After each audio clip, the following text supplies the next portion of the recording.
così in alto e su desteso il dolce Gesù Cristo.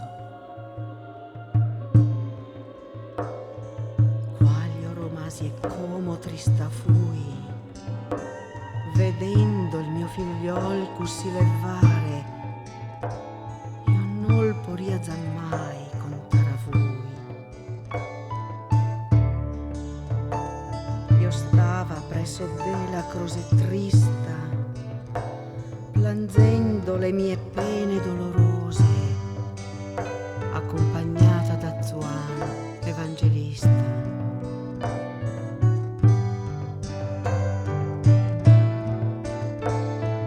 Poi mi voltava verso della croce, parlando verde lei con gran pietade, così come io potevo, con plana voce, ornata se del suo prezioso sangue, zammai non produsisti cotal flore, come costui che sopra de ti langue.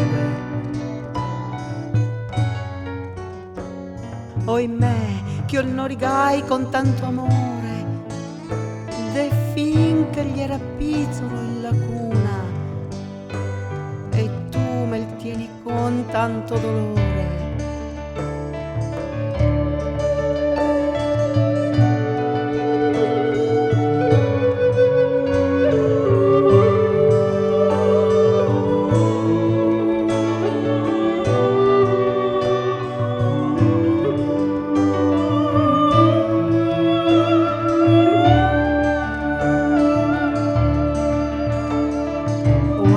Dolce figlio tu me rendi, sì che strinser lo possa in le mie braccia, o tu me lievi e con lui me sospendi, senza di lui mai non avrò pace, né vita, né conforto, né allegrezza, questo è il dolor che par che il cor me strase.